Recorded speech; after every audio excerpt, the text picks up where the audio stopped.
Hi, I'm Vaneesha, and I'm so excited to share how knowledge matters and its various virtual business simulations have personally impacted me.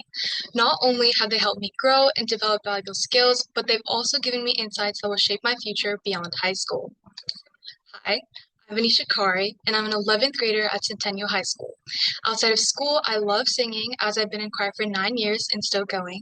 And I also enjoy doing robotics as I'm a part of a robotics team and doing baking and crocheting with my friends and family. My main goal right now is to become partially independent financially, particularly by saving for a car, insurance, and most of my daily expenses. To help with this, I'm a self-employed tutor for middle school kids in my neighborhood. The flexibility of this job works perfectly with my other commitments, and it helps me manage my own finances while staying active in school and being able to do my extracurriculars. Growing up, I always thought finance was something only adults had to deal with, like taxes, bills, and retirement. But as soon as I got older, I began to see how finance impacts everything. That's when I realized I needed to learn how to manage my money effectively. I decided to dive into the personal finance simulation. It seemed like a great opportunity to get a real hands-on experience with the concepts I was struggling with. Before starting the simulation, I had a lot of uncertainties about money. First off, I didn't really know how to budget. I'd often think I had more money to spend than I actually did, and then find myself in a loophole of overspending. Another problem I faced was with credit. I didn't truly understand how it worked, and I thought having a credit card was like having free money. I also didn't understand the other costs that are associated with things like renting an apartment. On top of all of this, there are so many investment options available today, ranging from Bitcoin, stocks, crypto. I didn't even know where to start. That's exactly why the personal finance simulation was such an exciting tool for me. It allowed me to explore these financial areas and start building my knowledge. Personal finance simulation taught me how to budget effectively and save for future needs. I learned how to create an emergency fund and how to track my income and expenses. I now know how to calculate my surplus or deficit by subtracting my fixed expenses from my income, which helps me manage my finances better. Prior to this, I spent a lot of money on things without thinking about my long-term needs, especially on things like fast food or new clothes. I would spend much money without thinking much about it. Now, after doing the simulation, I fixed my budget by tracking how much I spend and setting aside a portion of my income for savings. This allowed me to be able to cover any unexpected costs I come across. Here, you can see how I fixed my budget, how much I spent on my monthly expenses, my income, and how much I've transferred into savings from my emergencies. With a clear overview of my income, fixed and variable expenses, and savings, I've been able to identify small changes like reducing my food and transportation expenses that have helped me put aside a bit more for emergencies. The $20 surplus at the end of the month feels like progress.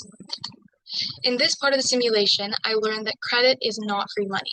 One thing that really stuck with me is how late payments on bills, loans, or credit cards can seriously hurt your credit score and show on your credit report. I didn't understand the risks of overspending and how high interest rates could pile up quickly if you don't pay it off right away. All of this plays a huge role in being able to do things like renting an apartment or getting a car loan, so it's very crucial to stay on top of your payments. Much before, I used to think I could use services like Afterpay and Affirm to buy things like shoes, makeup, and jewelry. It seemed harmless and I thought I could just pay later, but this would have made me slip into a cycle of delayed payments. In the simulation, I saw the direct impact of missing payments. It lowered my credit score and I could not get approved for a car loan, but by paying bills on time and preparing ahead, like purchasing meals in advance to avoid last-minute overspending, I was able to improve my credit score and report, and in addition to this, lower my interest rate on the car loan. This image represents the result of an exceptional journey of building and maintaining strong credit. By focusing on timely bill payments and preparing for expenses in advance, things can truly turn around. A good credit report isn't just about numbers. It opens the doors to better opportunities and long-term financial stability. One of the biggest lessons I learned in the simulation was that rent is not the only expense when finding an apartment. Prior to this, I always assumed that the rent of an apartment is based on the amount of people who live there. I had an experience where I thought an apartment in Austin was just about paying that rent, but I didn't know you had to account for other costs like transportation and utilities. In the beginning of the simulation, I picked a luxury apartment because it looked the nicest, but very quickly I realized I could not afford it. I was struggling to pay rent and still make it to my planned activities opportunities within the day. The simulation taught me to compare my options. By calculating the total monthly cost, including rent and transportation, I was able to find the most budget-friendly option. My goal was to attend work and class for a full week without being late, and this lesson helped me do just that. Rent takes up the largest portion as this is often the biggest expense. Transportation is the second largest, whether I'm walking, using public transportation, or owning a car. Each option impacts my budget differently. Fixed utility bills include expenses like electricity, water, and more, which are essential but often overlooked when comparing apartment prices. This visual helps me see how these costs fit together, reminding me that the apartment price alone does not reflect the total monthly cost.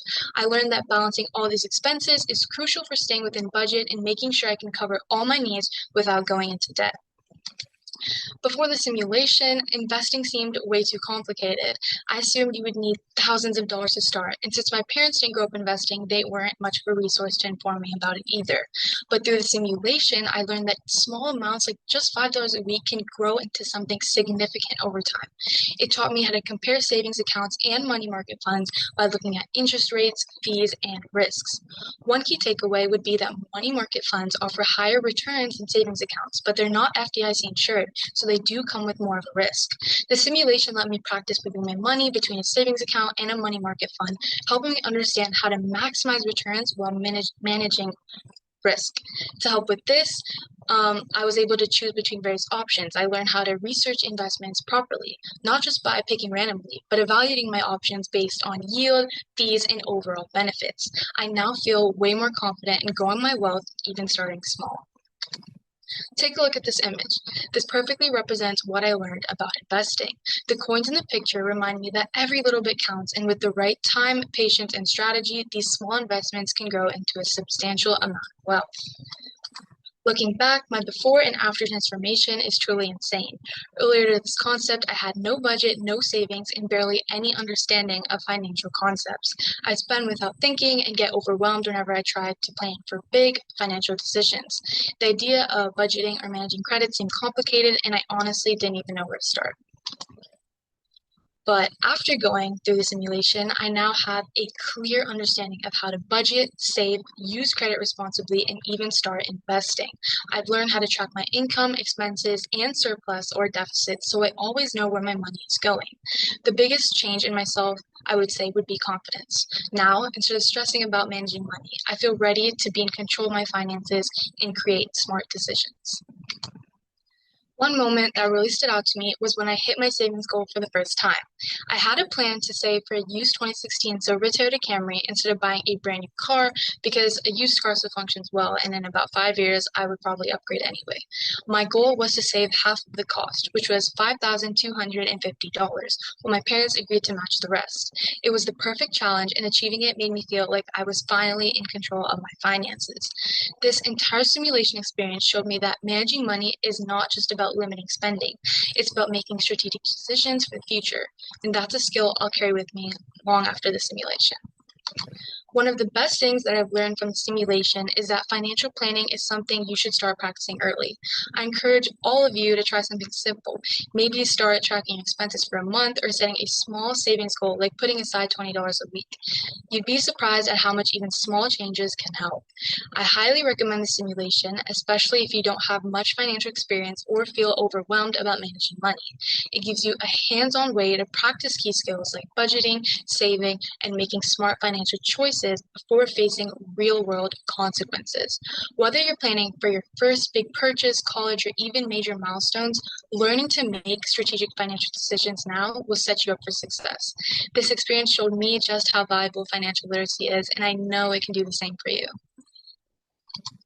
I would like to inform you of 3 financial tips that completely change the way I think about money. First, you don't always need the latest gadgets or beauty products just because they catch your eye.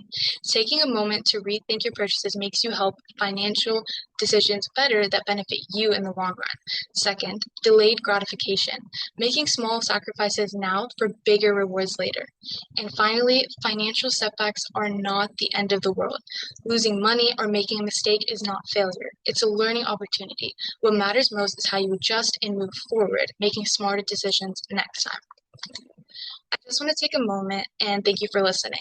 The simulation didn't just teach me numbers, it completely shifted the way I think about money. I feel more secure and independent knowing I have the tools to make smart financial decisions. Now, I realize it's all about small, consistent steps. Budgeting, saving, and making smart decisions set me up for a much better future today. And just remember, money is not a tool, it is only a tool. It will take you wherever you wish, but it will not replace you as the driver. At the end of the day, we are in control of our own financial futures. Thank you so much.